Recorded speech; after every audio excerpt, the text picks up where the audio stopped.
Sorry, No, guys. don't do it. I'm not It's ready. too late. It's too late. It's done. Episode 100 is officially It's kicked off, guys. 100. Episode 100. How is that possible? Yes. Well, I mean, we did it. I mean, we lasted 100 shows, guys. How have I put up? Congratulations and thank you so much for this. I don't know how cancel culture has not gotten us yet. I don't know how we've avoided it. Hey, remember, he's avoided it. Listen, I called Mo to do a spot, like I said, to just, push that I'm doing autograph signings and this and that. I never dreamed I was going to do a podcast. And next thing you know, Mo was like, yeah, so we could do a show and it'll be called Table Talk. And I was like, wait, what? Hold on. I'm not looking to do a show.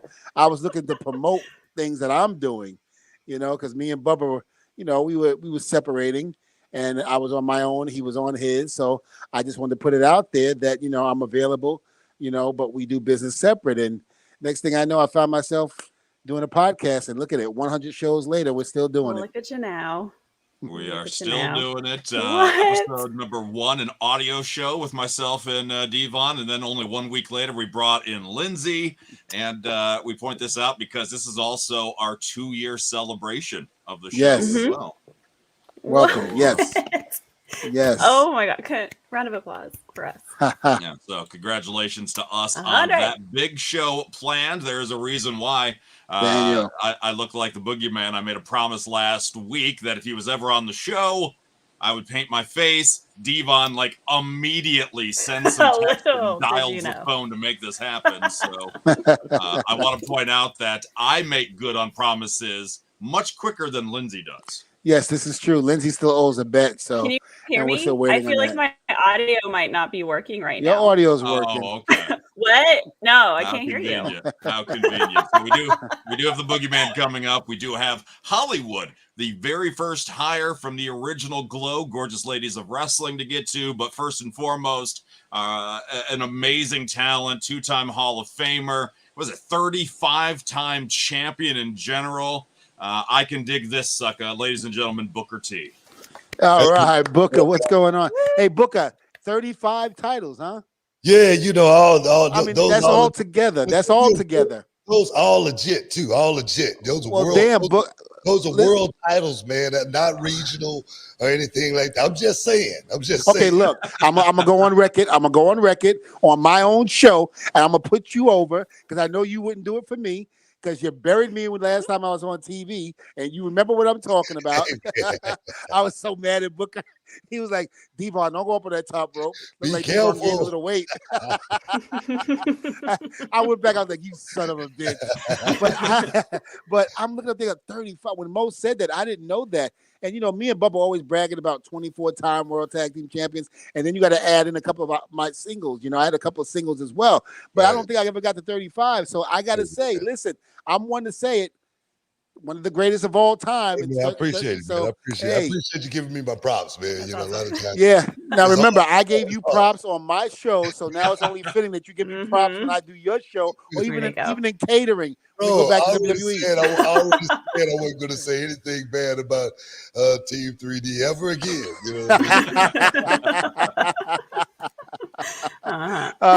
And every chance Booker takes, he takes it, boy.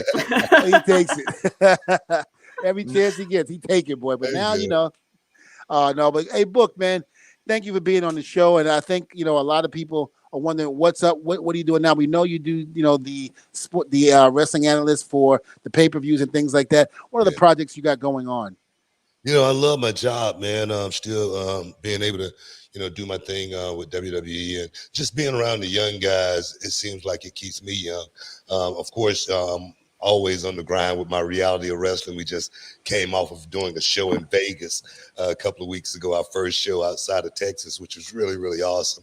As well as I'm like you, man. I'm always pushing the products, what I'm doing. I got a vitamin supplement right now. It's called You're Worth It. Go to it. It definitely can help you out. You're Worth It / Booker T. Check it out. And, I'm just all about the business, man. I got a big toy drive going down on Friday night at George R. Brown Convention Center.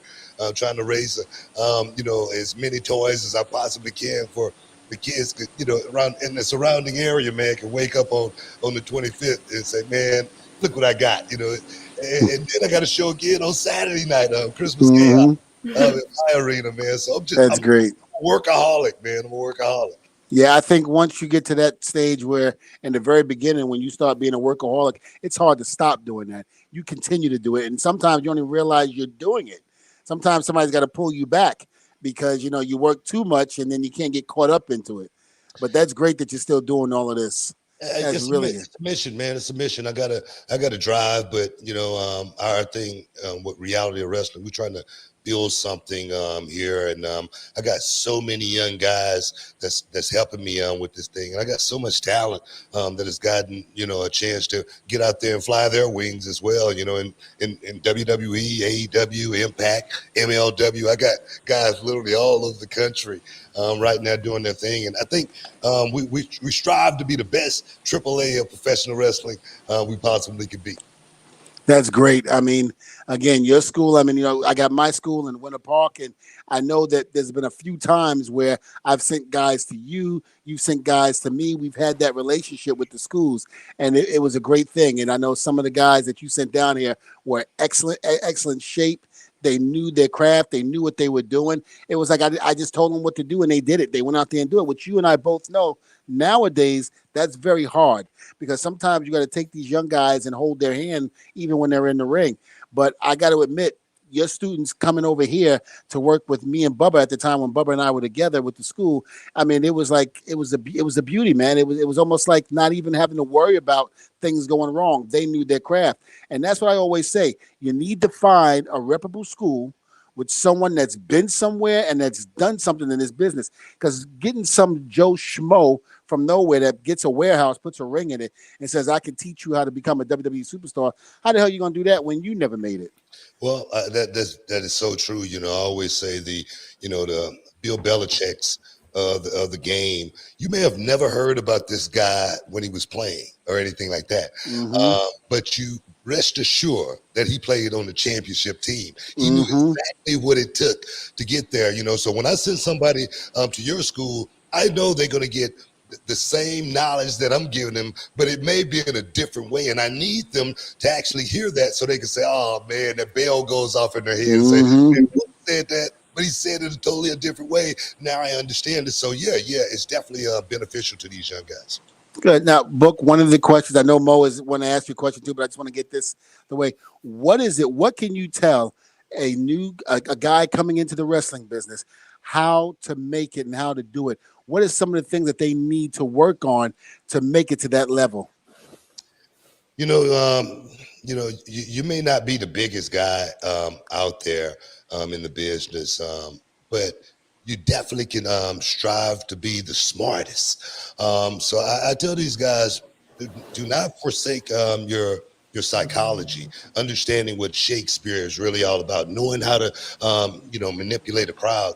And that right there takes training. That takes being out there, being under the tutelage of someone like a Dvon, someone like a Booker T, learning exactly what it means to work at a certain level. If you want to work on the independents, that's one thing. But if you want to work at the next level, you got to know exactly what the test is in order to pass it. Good, yes, and that is the God's honest truth. Mo, what do you have to say? Well, it's not just what we want to ask our guest. If you have questions for Booker T, please go ahead and leave a comment, no matter where you are viewing us. John would like to know which wrestler, besides you, of course, has the best spin-a-rooney in your opinion? Booker, now's your time to put me over. That was your time. It's been a lot of guys, man. It's been a lot of guys, and I know Dvon sent that question in. Yeah. Before Book, I don't mean to cut you off, but I remember him sitting at the commentating table before we let the fans in. We're all down at ringside trying to go over our stuff, and I was laying down on the mat, and someone said, "Do a spin-a-rooney," like I couldn't do it. So I was like, "F it, I can do a spin-a-rooney." So I got up and did it, and Booker goes, "All right, now. All right, you don't do it as good as I do, but I'm letting you know right now." But Dvon, I'm gonna say, he did do a pretty good spinneroonie. A lot better than Kurt Angle. It was pretty good. Right now? A lot better than Kurt Angle. Oh, yeah. I've seen Kurt do it. That's awesome. That's awesome. Hey, Booker, do you remember the first time you met Dvon? Man, my memory is vague, man, as far as the first time I met him or anything like that. I don't know. Refresh my memory. I think it had to have been. It might have been. I know when WCW went under and you came over, and we did the match where it was WCW versus WWE or WWF at the time, and I know we were on the same team, of course. Yeah. And I think that was the first time we actually worked together, not against each other, but with each other. Well, I do know. I didn't meet Dvon until I came to WWE. Right. You know, he was a guy that was working on totally the opposite side of the world. And then, you know, doing the stuff in Japan. And for me, man, I tried to stay away from Japan. I did a couple tours, man. I damn near lost my mind being homesick. But nah, man, when we did meet, I think we clicked, more importantly. Yeah. Sure did. I mean, that's very rare. I mean, you got to understand, you know, coming from two different companies and two different states. I mean, Texas, you got a Houston, Texas guy and a New Yorker. Sometimes that don't clash too well, but Book and I did. As well as being, you know, back in the day, you know, it wasn't a whole lot of black guys in the company at the same time. You know, and we were actually, you know, groundbreaking as far as that went. And for me, man, I was just happy to see somebody like me in the WWE doing their thing and getting a push, you know, and getting over, going out and making the fans feel a certain way, you know, because that's what I was a singles when I got there, but that's what I remember. That was my heart as far as tag team wrestling, man. And that's probably, you know, my biggest regret in wrestling is Harlem Heat never getting a chance to beat the hell out of the Dudley boys. Now, Booker, you know that. See, I was giving you your props, and then had to go there. Just keep it real, dog. Then you had to go there. I'm the king of the hot takes on social media right now. I don't know if you guys, I'm just telling it like it is, bro. Damn. But you know, I have been in the ring. There. No, that ain't a true friend. I have been in the ring with Booker, especially when he was with the Main Event Mafia, and a couple of times, and we wrestled against each other at WrestleMania 20 at Madison Square Garden. And I got to say, I haven't gotten hit harder than I gotten hit by Booker. I mean, you know, it's one thing to sit there and to be stiff, but Booker hit me so hard I thought I was back in ECW. Hey, man. It ain't ballet. That's what you know what, Diva? That's what I miss about the game more than anything. Going out there and trying to make those fans really buy into what we were doing. And sometimes it got a little rough, but it didn't get too rough to the point to where we didn't respect each other when we went out there and did it the next time. Getting a receipt, you know, you expect that. That's just part of it. But I do so miss going out there and having those matches to where we really tried to make those fans buy into what we were doing. And I talk about that a lot nowadays, you know, and I might say something and the younger generation, at least the social media generation, they may take it the wrong way. Such as I made a quote as far as just think about how it was back in the day when we used to go make that trip to New York and then have to walk into Madison Square Garden. We would have to park in the parking lot across the street. We would have to pay like $50 to park in that parking lot. Yeah, we did. Walk across the street, there would be so many fans like going rabid crazy. The NYPD had to get us into the arena. Yeah, they did. I say go back and watch and try to create that feeling and understand how to get that as a young wrestler today, because that is the true embodiment of what professional wrestling was for me back then. I mean, Booker, I tell a story time. Everywhere we went, we got off the plane to get to our rental cars, there were hundreds of fans. We got to the hotel, there were thousands of fans. And not to mention, when we got to the building, there were thousands and thousands of fans waiting for us to walk in. And to have that and to feel that, the way those people were loving and really, really showing their love for each and every one of us was incredible. I don't know if we'll ever see that type of reaction from the fans again like that. You know what? I think, you know, some of the guys, they really try their best to find that, and the ones that do, if you notice, those are the guys that's going out there and getting over.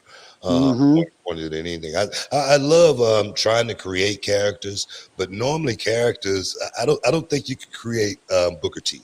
I don't think that's a character that you can create. I'm serious. I really don't. Sometimes you just got to let these young guys have the reins and let them. Either they're going to sink or swim mentality. For me, the guys that's going to go out there and get over, they're going to figure it out. And the ones that's going to sink, they're not. It's that simple. Right. And that's how it is. I mean, that's how it is nowadays. And you see so much of that with some of the guys that don't make it because they don't have it or they don't know how to get over. And I know that's one of the things you and I have talked about. You have one of the biggest things is not how good you are in terms of the physical part of the wrestling. It's how you can get yourself over. How can the people connect with you? How can they relate with you and the character that you play? And the great thing about it is like you and I have changed. You went from Booker T to King Booker, and both King Booker got over, and did what it did. And people still talk about it to this day, especially when Xavier Woods became King of the Ring. And a lot of people referred to him as you when you were King Booker. And Dvon, can I interrupt real quick? If you're going to keep mentioning King Booker, could you at least say it right? Booker. King Booker. There you go. Hold on, King Booker. I mean, it was great. There you go. There you go. Yeah. I know in talking to Xavier, he said to me, he was like, I hope I can make Booker proud and, doing what I'm doing with this as opposed to what he did, because you really got over with that character. You really did. You know what I said, Xavier, if anybody could, play the role as Xavier, because when you get a role like that, you got to be able to laugh at yourself. You can't really take it too serious, but you got to take it serious at the same time if you are to be a believable and revered and feared at certain times king. But I look at Xavier, and I knew it would be a problem for him to actually walk in the shoes of King Booker because I really believe this, and I'm not just giving myself a pat on the back or anything. I think I broke the mold when I became King Booker, and no one will ever be able to play that role ever again without someone thinking about King Booker first. And I know a lot of times, fans have their favorite, and there's been a lot of King of the Rings. And some people may say they like this king more than they like that king, but if they really look at themselves in the mirror, they know who was the one. I mean, you did an excellent job. I mean, again, people are still talking about it to this day. Even when you were in TNA, people were still referring to you as King Booker. I mean, that's the great part. I was the African king in TNA, though. I was like Idi Amin or somebody, Idi Amin. Like even the Booker to brush out Idi Amin. Scotland, man. I was like the last king of Scotland, man. And that's what wrestling is. Wrestling is to be embellished. Wrestling is for fans to have fun. I always say, fans, when we go to places like Comic-Con and events like that, fans come up to us and they get an autograph and they get a photo with us, and they always have a story, and it's always a really, really good story. And it's for us as wrestlers to create those moments. I was never a big sports guy, but I was a movie guy when I was a kid, man. And those movies that I watched, those karate movies, all of them made me feel a certain way. And that's what I thought about when performing. And if these young guys can think about that opposed to their spots, they might can get over. That is so true. Booker, that is so true. That's a hot take right there. Somebody gonna blast me. Listen, I'm in agreement with you because it's not this, and that's the thing. They think the spots get them over, and it's not the spots. And that's what we've been saying for the past, 15 minutes since we've been on. It's not the spots. It's your character. It's how you can connect with the fans. Yeah. You can do the greatest. You can do some of the greatest things in the world. You might get a ooh and a ah, that was good. But after that, then what do they remember? They don't remember it after that. That's it. Yeah. But they will remember someone like King Booker, the way you talk, the way you carried yourself, and the way you and Sharmell did things. I mean, it was an excellent time for you guys. I loved it. I'll tell you, man, I beat up a lot of guys as King Booker. You know what I mean? I mean, to make John Cena bow down and kiss my feet. Bobby Lashley bow down and kiss my feet. You know, I was in the airport one day and this lady wanted to kiss my ring. That's how over King for a year and a half. I don't think I paid for a meal or a drink out in public. Nice. That's how much. That's You how see, much. I need to hang out with you. No, I need to hang out with you. No, I'm serious because that's what I always say about wrestling, man. I always go back to Hacksaw Jim Duggan and One Man Gang. They were working in Houston, and I was a kid watching it, and I always knew what wrestling was. I always knew it was entertainment. I knew it was, guys out there embellishing the art of combat. But when I watched those two guys, man, I was like, man, I know what this is, but that looks real to me. And I always wanted to make fans feel that way when they watch me in the ring and get that feeling to where it's euphoric, to where they go, man, I cannot wait to go back and watch, Booker T again. And I implore these young guys that's out here trying to do this thing that we call professional wrestling to tap into that, man, because you had a great life, man, going around the world. I had a great life going around the world doing this. Mm-hmm. It's out there for you. All you got to do is just grab it and just take it seriously. And I think that's what a lot of young people out there got to realize. Just grab that brass ring and run with it. Yeah, definitely.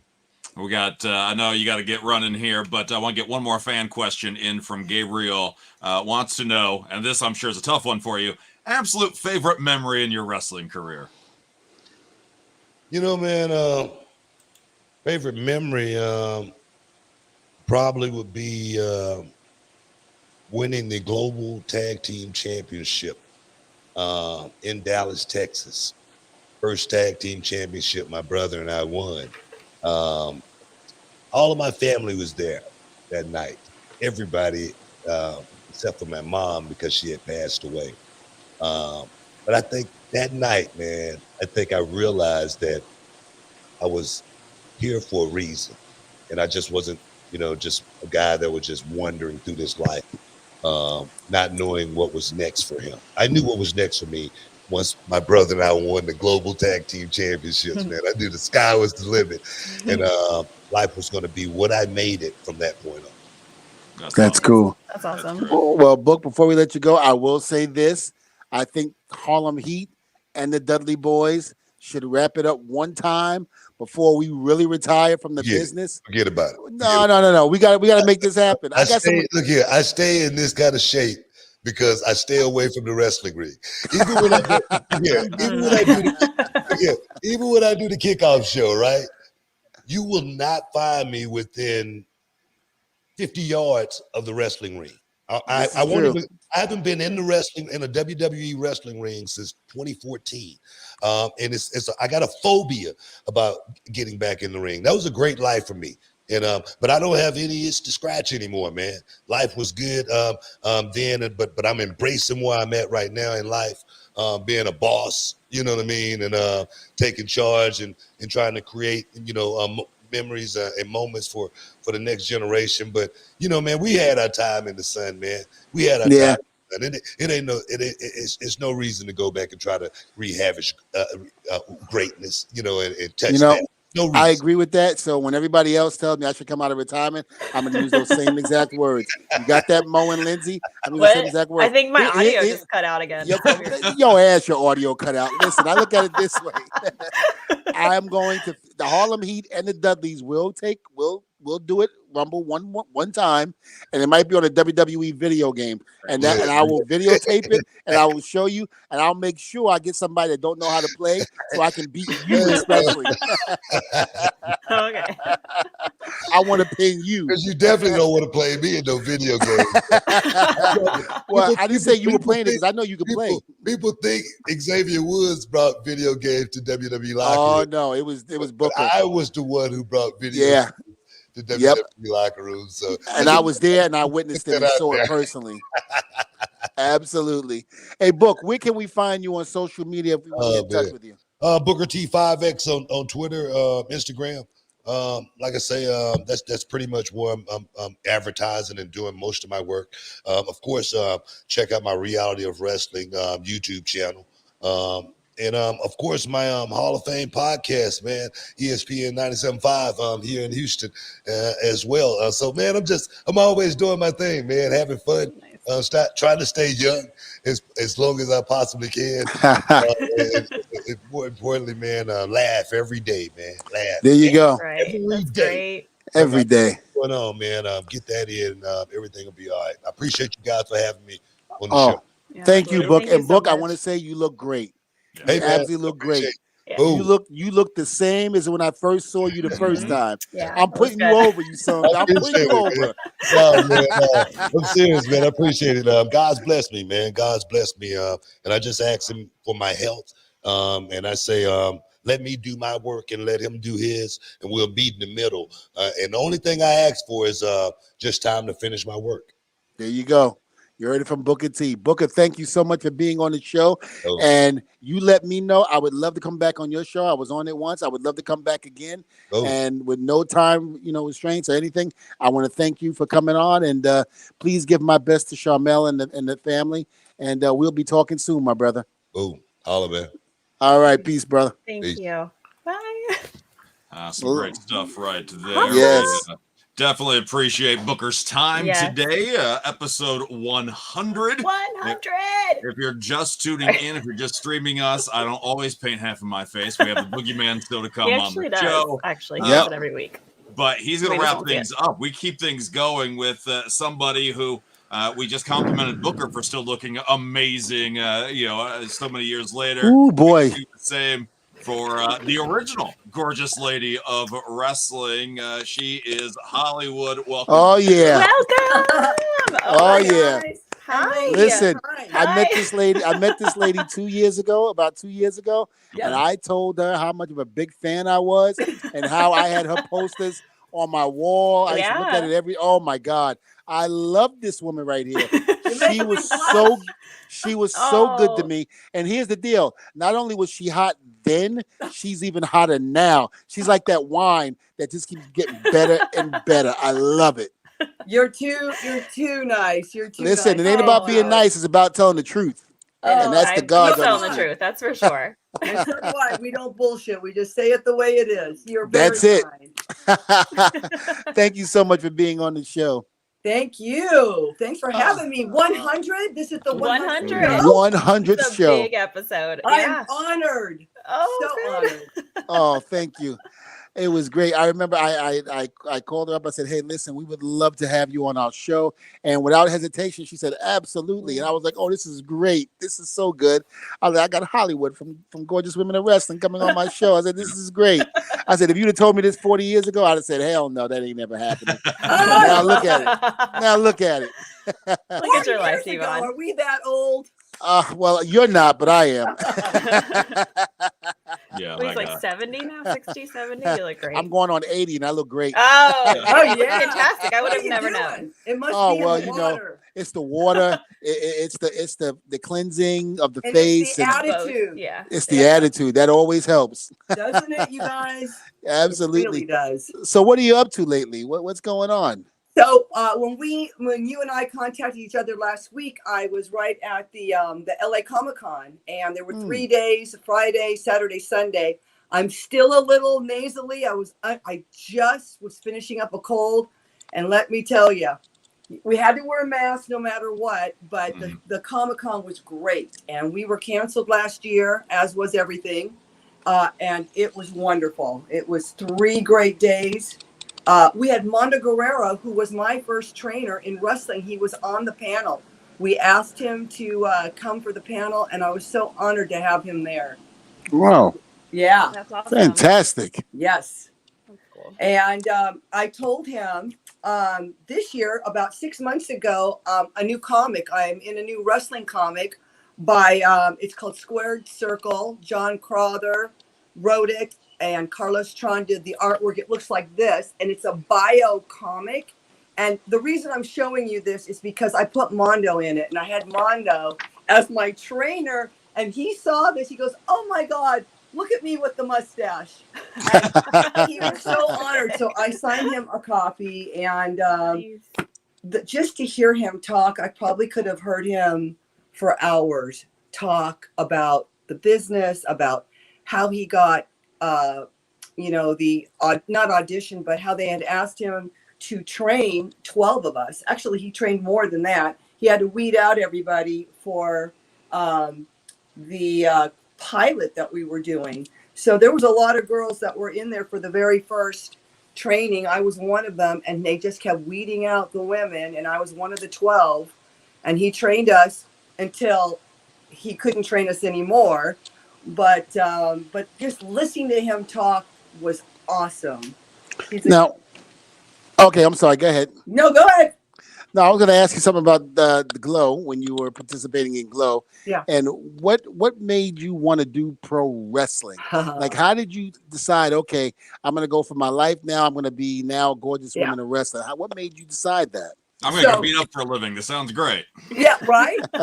Really? So I had some friends that were in entertainment, and I just happened to be with this agency, you guys, because, back in the day, I only knew of men that were wrestling. I know there was many ladies out there, but I didn't know the history of the ladies that were wrestling. And I just happened to be with this agency, and they were looking for females for a sports TV show. They didn't tell us what kind of sports. And I'm like, well, I've played softball and volleyball. I've done it scholastically. My dad was my coach. You have to work much harder. And I played with tons of boys on my street. So I was a tomboy, and I'm like, I got this, I can do it. But I went down there, and it was wrestling. So I wasn't aspiring to be a wrestler until I actually was trained and got into the ring. And then I was like, I'm 20 years old. And when you're 20 years old, as most everybody knows, you are fearless. So you're like, oh, I can do that. Oh, I can do that. Yes, I can do all of those things. And then they called my character Hollywood, and I became a heel. Probably for me, the best character that you could ever play. Mondo said, he goes, the heels, and he said are how did he say it? He used the word attractive. I don't know if he just said it was an attractive, that playing a heel is always more attractive because you can do this and you can do that. And you can do that. But if you are a face, we all know if you spit in somebody's face, that is you can't get away with that. Yeah.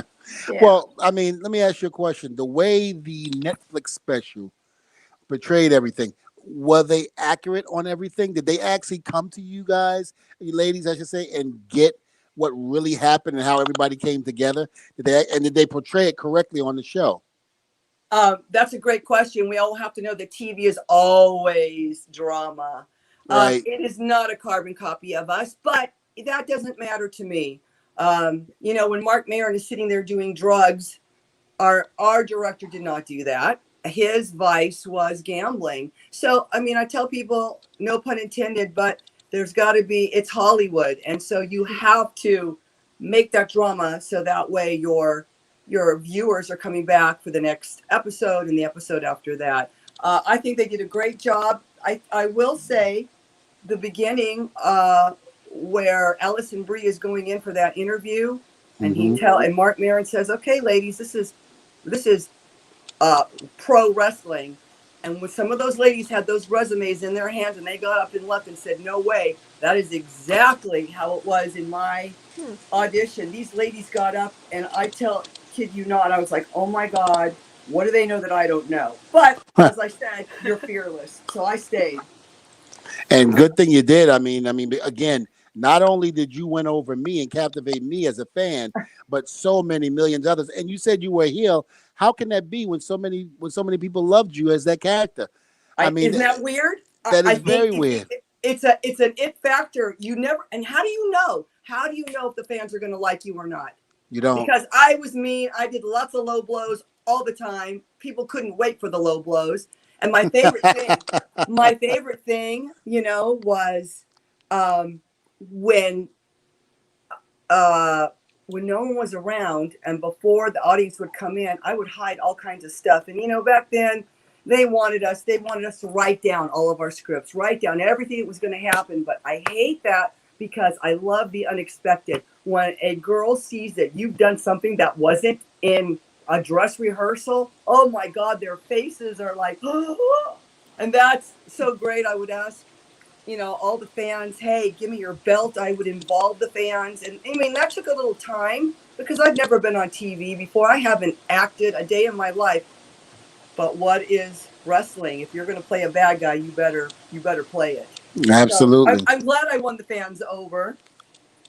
I didn't get to win very much, but it doesn't matter. I won right here. I'm about to say you won in a lot of people's hearts. I can tell you that much. And you and I both know in this wrestling business, it's not about the wins and losses. No. It's how you connect with the fans, and you did an excellent job in that. Thank you very much.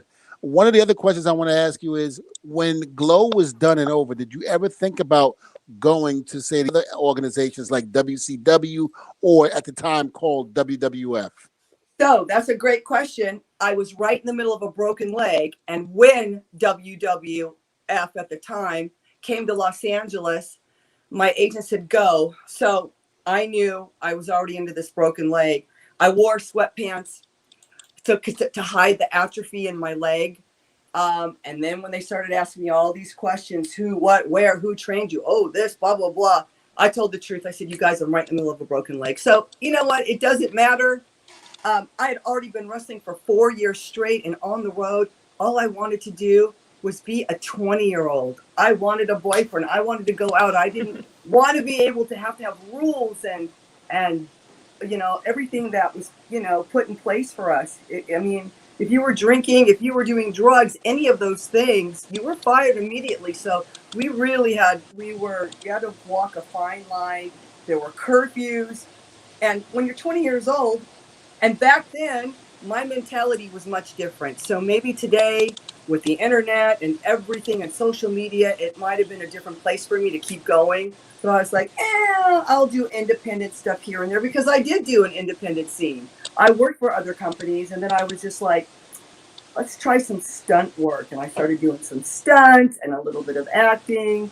I love it. I wouldn't change anything, really. I love the way that everything went down. That's awesome. That's great. That's awesome. Yeah.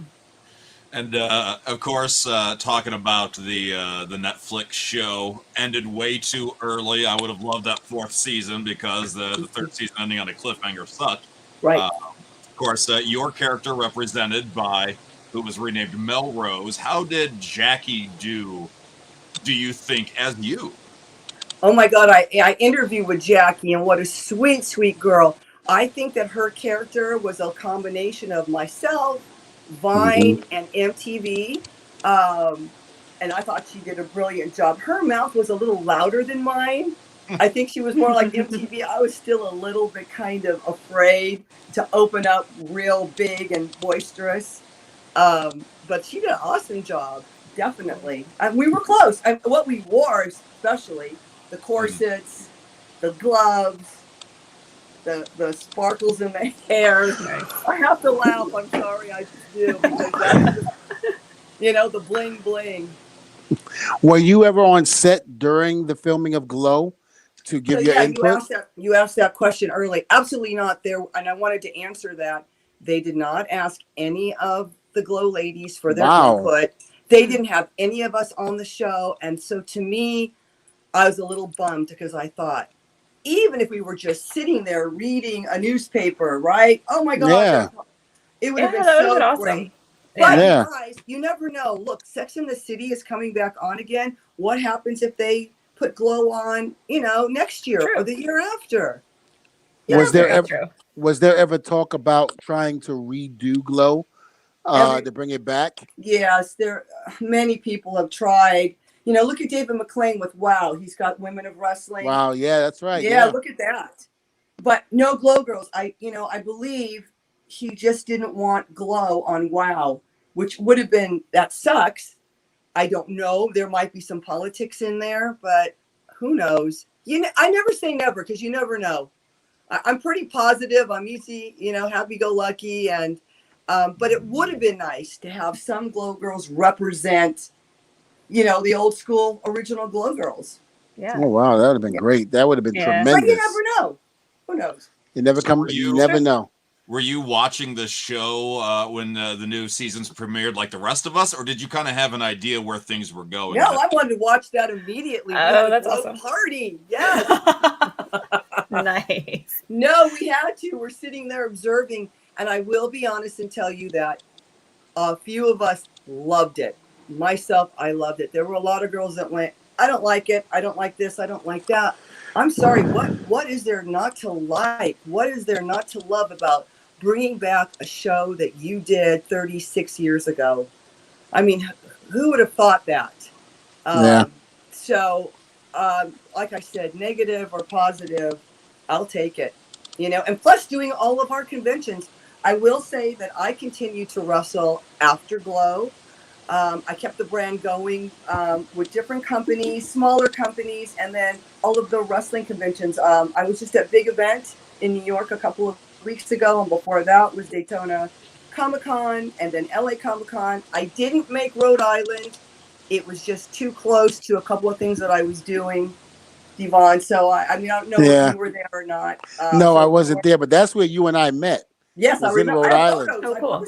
Yeah, that's right. We got the photo that you posted on Instagram, and it was great. And I remember because we had just came back, WWE, we had just came back from Saudi Arabia. We had just came back, and we didn't think we were going to make it back because we were having mechanical problems. So a lot of us was stuck over there. And then there were rumors that the Saudis were holding us hostage, and this and that, but they weren't holding us hostage. We had mechanical problems.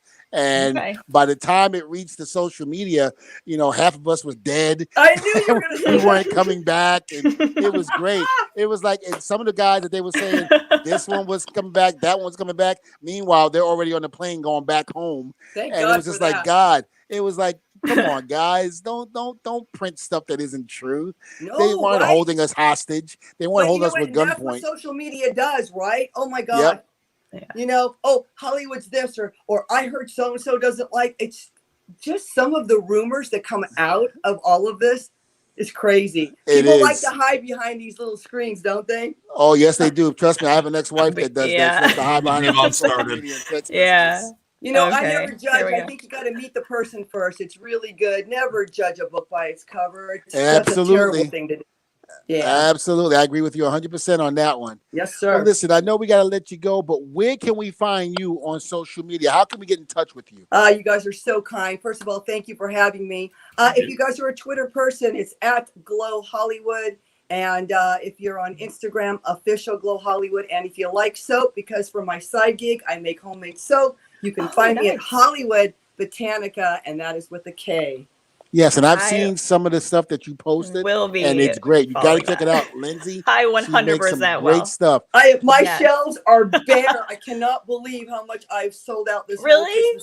Yes. Oh my gosh, that's so cool. Well, congratulations. That's good. I need to get you guys soap. So when I get in stock again, I want to send you guys some soap. I think you'd love it. No preservatives in any of it. And I said, I'm not getting rich off of it. I enjoy it. I love it. It calms me after tour, or I've been on the road, and it's good for you. So fantastic. I love it. Well, thank you so much. Thank you on a couple of things. Thank you for number one, for being on the show. Thank you. And sharing your stories. And thank you for making my childhood really, really good. You are so helping welcome. Dvon become a man. You guys are awesome. I love your positivity, and happy holidays to all of you. Thank you. Same to you and the family. Thank you. Bye-bye. I love it. This has been a great 100 show. I'm so happy. 100. And I'm going to get in touch with my next guest, which we will point out.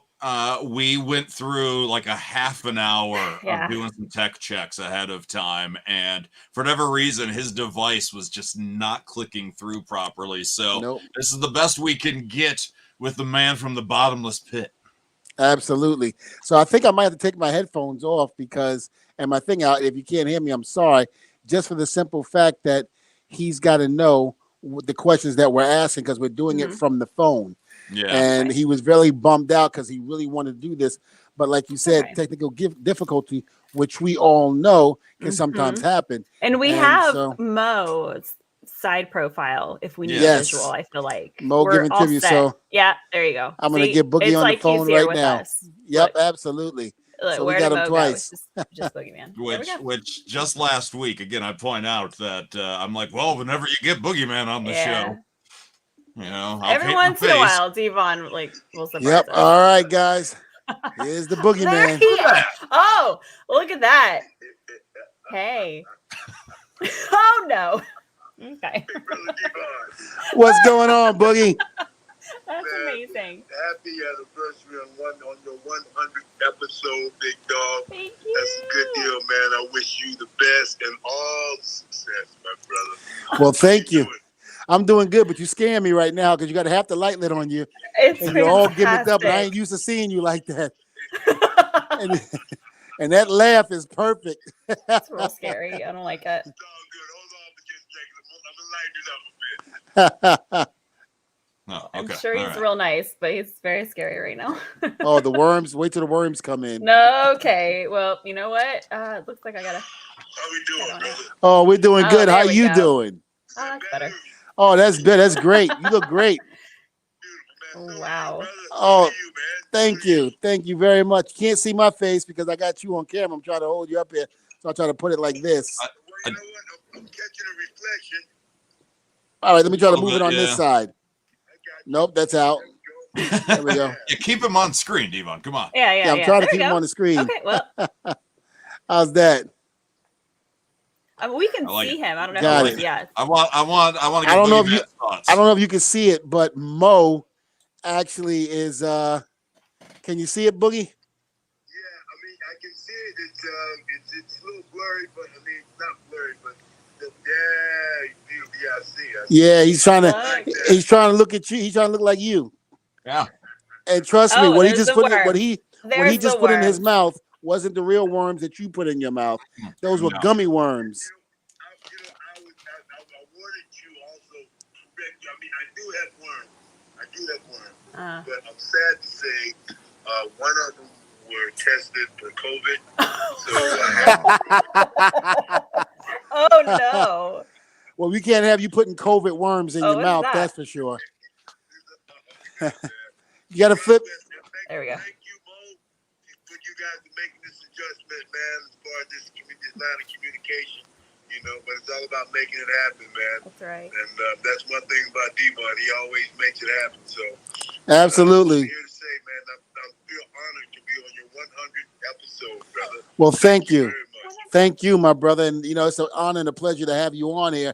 I mean, you and I go way back when you first came in OVW. You know, I was there the whole time. You know, you were down here. Me and Bubba had taken a little vacation from WWE. And basically, we were taking some time off. And we basically met you down there in the process of it. And it was a complete honor back then as it is now. You've always been the same person you've been since day one. Nice, humbled, and respectful. And I've always honored that. Brother, without a doubt. I mean, you know, from one spirit to another, big brother Dvon. But I got to tell you, when you mentioned OVW way back in the day, let me get a little bit more personal. Let me show you these pretty white teeth leading up there you go. to what I'm about to talk about. But I believe, big brother Dvon, you were there when the whole incident happened. Oh, yeah. Yes. I was there. Yes, with me losing my teeth. Yes. You know, unfortunately, man. But I tell you that prior to that, I'm going to get to that in a second. But prior to that, when I first met you, I've always, man, I was like, who is the Dudley brothers, the Dudley boys? I mean, man, but then I see Bubba, then I say his brother Dvon, and I'm like, wait a minute, he's black. What the hell's going on? And, you know, but you guys did such a great job, man. But with your intensity and watching you, you know, on TV prior to WWE, you know, and seeing you how intense the intensity that you carried in the ring. You know, it's one thing watching it on TV, right? But to see it in person, bro. I mean, you was hitting them ropes like they about to pop. You know what I'm saying? Getting down, drop down, leapfrog, getting up, hip toss. You know what I mean? I I'm like, who is this? I mean, what is this? Oh my God, what the hell have I got myself into? I hope I ain't got to get in the ring with this motherfucker. But no, man, it was mad respect. But that's when I knew. That's when I knew, man. That made the choice for me because you know as well as I know. I mean, I wasn't a spring chicken getting into the game. Yeah. You know? So, but in any case, I thank you so much for inspiring me during that moment, that tragic time of me losing my 9 teeth, by the way, which are beautiful. That's great. Thank you, man. You calmed me. You got everything squared away, and here we go. This is where I'm at today. Yeah, I remember your advice and encouragement. To just keep moving, man. We turn that lemon into some lemonade. Well, I remember when it happened and your teeth were out. I remember how upset you was. And I said, you know something? Let me just say this, Boogie. I said, your name Marty, of course. I said, Marty, let me tell you something. I said, the great thing about it is this can work out for you. And I remember you said, I don't see how this can work out. I ain't got my teeth. I said, don't worry about it. I said, something's going to come out of this. I guarantee you. I said, I don't know what it is, but something's going to come out of it. And I remember about 2 months later, Bubba and I left the company. We went to TNA. We went to Japan. And I remember turning on the TV, and sure enough, there you was as Boogeyman. And I went, damn it, I knew it. You know, and it's so funny, though, but thanks to you that you gave me the advice to, because I was at that point, man, I was about to go nuts. Yeah. Because I just couldn't figure it out, but sometimes God, you don't know anything about success unless you have gone through some type of adversity, and that's what life's all about. But I was so thankful. But if you remember, prior to that, when I did get my teeth, and then they began to look like fangs, and I said to you, you and Bubba were down, and we were doing promos in the ring. And I was just trying to think of a name, and all I could think of, because I didn't want to make focus on me being snag-a-tooth or looseless, toothless or anything of that nature. So I came up first, before Boogeyman, Venom. And I'll never forget, we were doing a promo in front of you and Bubba, and I said, that's right, my name is Venom, and once them Venom get in them, you can just forget them. And you said, that's it. Like, that's what I'm talking yep. about. That's what I'm talking about. Correct. But then 2 weeks later, became the Boogeyman. So. Hey, and you know something? Venom from the Boogeyman ain't that far off. So, listen, and you did an excellent job with it. I'm going to tell you now. Now, I will say, how the hell did you get, whose idea was it with the worms? Big Brother Dvon and the whole wrestling universe out there, I tell you, the worms, was everything from Boogeyman from the floor to the ceiling. Vince allowed me that right to go ahead and do what I want, to create this character, do whatever, creative license, so what it's called in this business. So, but I wanted to create a character, or create a decoy, so people wouldn't focus on me not having teeth. You know how rude that crowd can be, man, especially with something that was tragically happened, and I was still really upset about that moment. And I didn't want anybody to remind me of that moment, because I knew it was an unjust moment, but it happens. Shit happens, Right. But I came up with the idea, I want to distract people from looking at my teeth. And not once since my long 20-some-odd career is this character, almost 20, 19 years, or 2004, yeah. Wow, it's been that long. Throughout my whole career, no one's ever focused on me not having teeth. Well, because there's worms. Who asked about the worms? So my plan worked. My plan worked, but the worms weren't the only thing that was inside my pouch. My little pouch there. I wanted to make that character just as crazy as possible, and I did my little research, and during that time, I think Fear Factor was a good TV show, a reality show, and they were eating, Fear Factor, they eat all these edibles, so just to give you a little tip, man, you're picking over. That's where I got that from, so I'm going to get all the edible insects that I possibly could, But when it boiled down to just worms, it's because once I walked in Vince's office with like a bag of roaches here, crickets, maggots. No, we can't do all that. Because, you know what I'm saying? Because if one of these creatures, crickets, scatter out and get away, in the arena, we would have to pay an infestation clause. So the worms, the only thing that, it's not going to get away and hatch or whatever, like a roach or cricket or anything else or any other insect.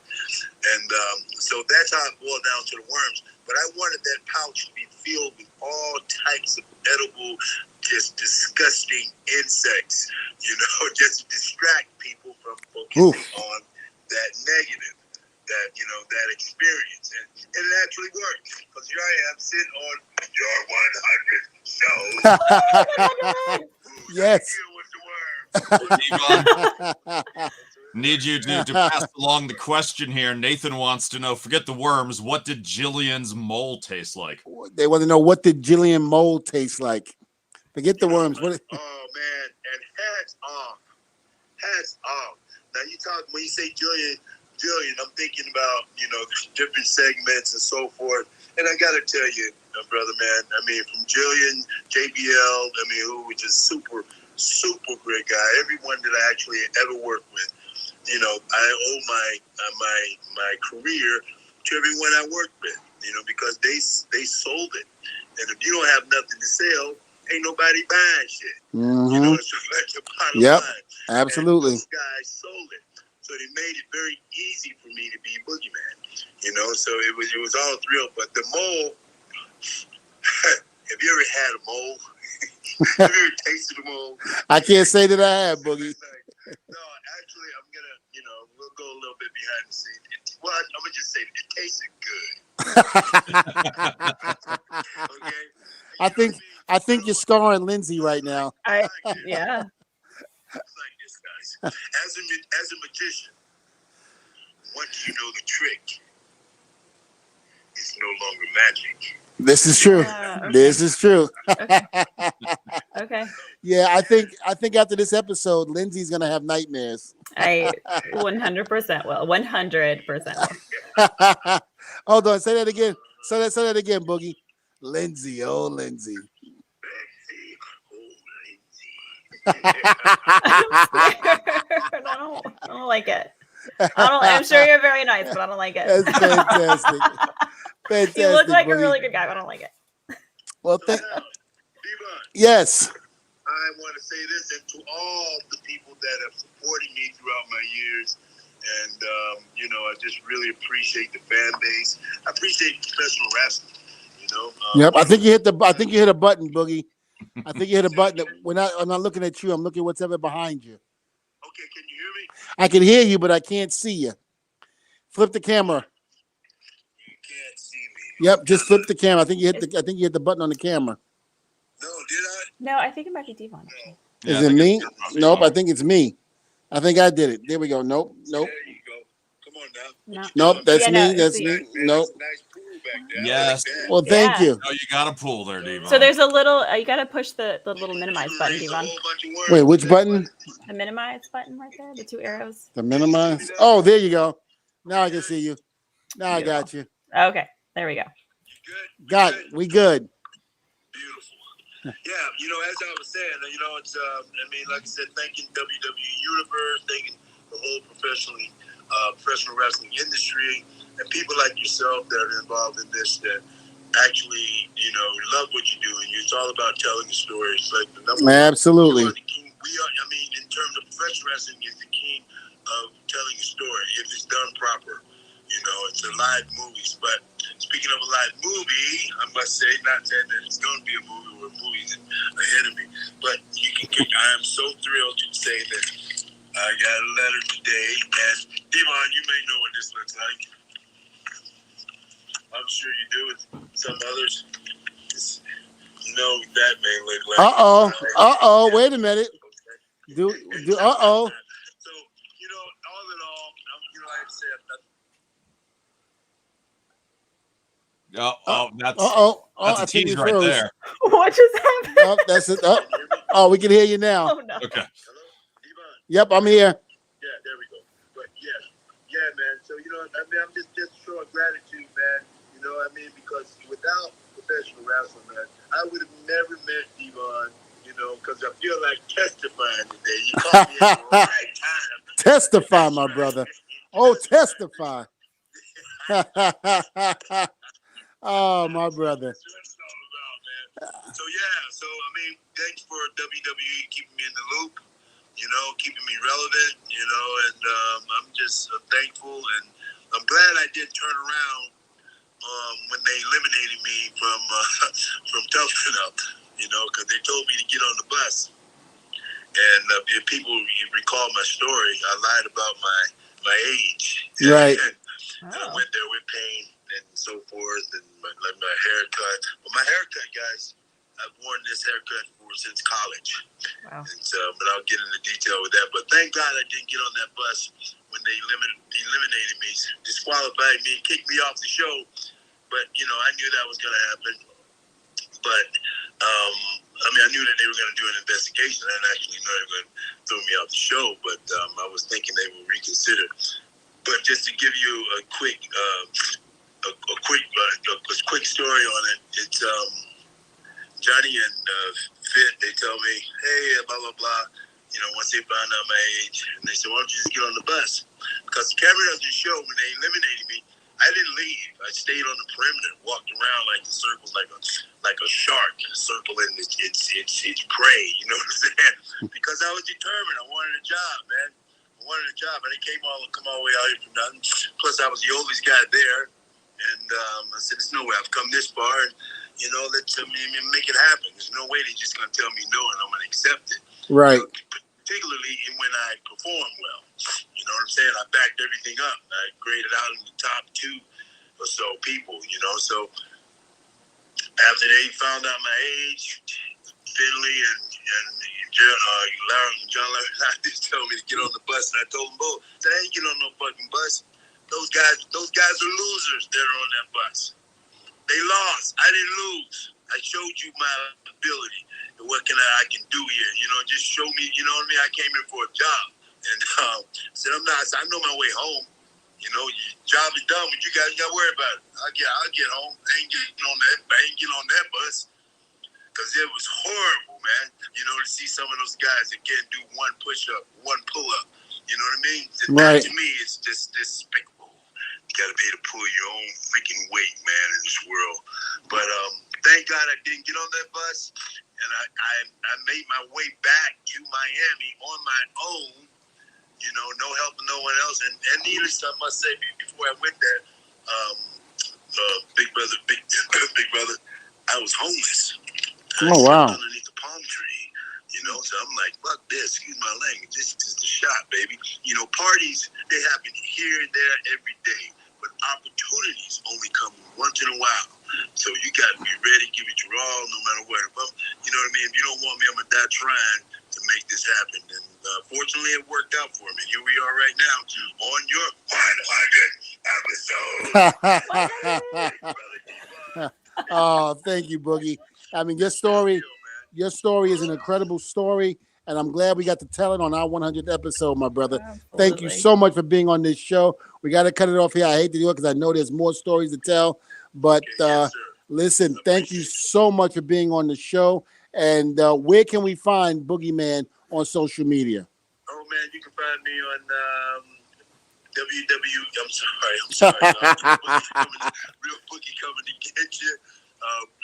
WWE legend BOOGEYMAN on TikTok and Twitter. Real Boogie coming to get you once again.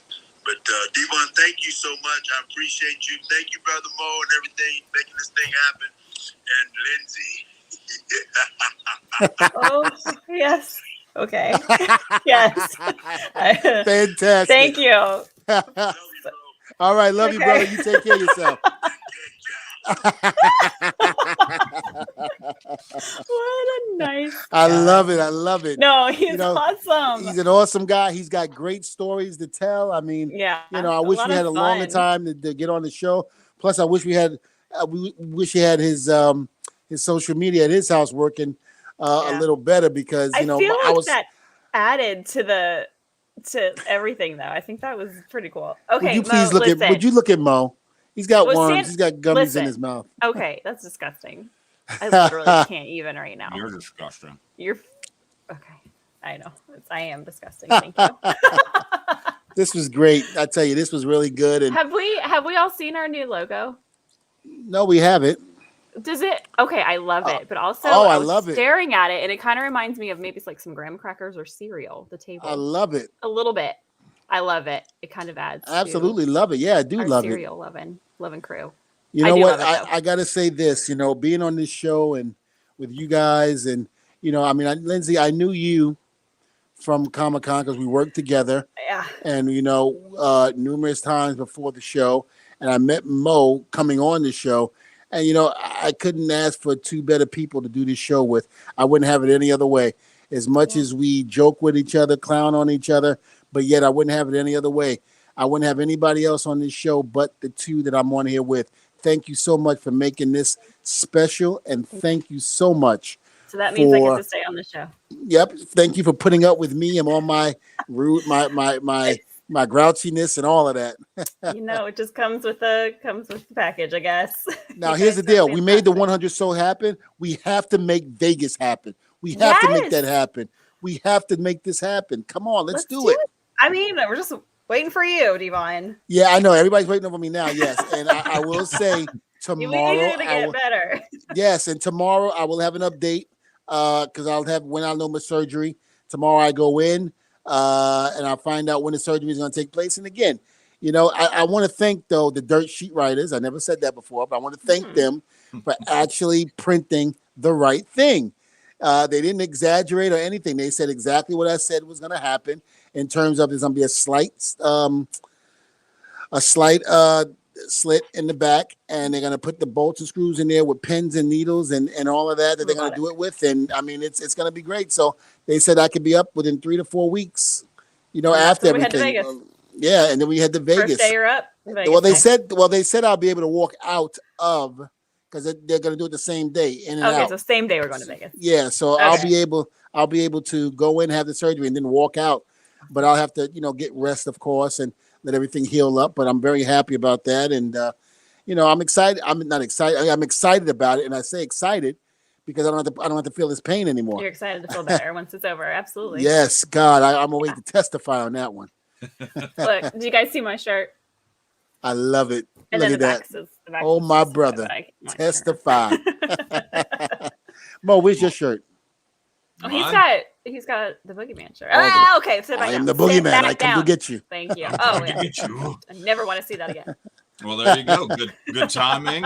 Episode 100, also the last day of the semester in college. Well, awesome. It's a good day. Oh, look at that. What look a good at that. Day. It's a good day all around. Everything aligns just perfectly. So today was a good day. Episodes and 100 more, hopefully. Absolutely. I need to Yes. Well, we definitely got to do another 100. 200. Excellent. Another 200, like 300. What are we thinking? We're thinking. I'm hoping we do 1,000. 1,000. That is very realistic. That'll be a few years from now, but it's coming. All right. Well, start booking the guests now, just in case. Yeah, no pressure. No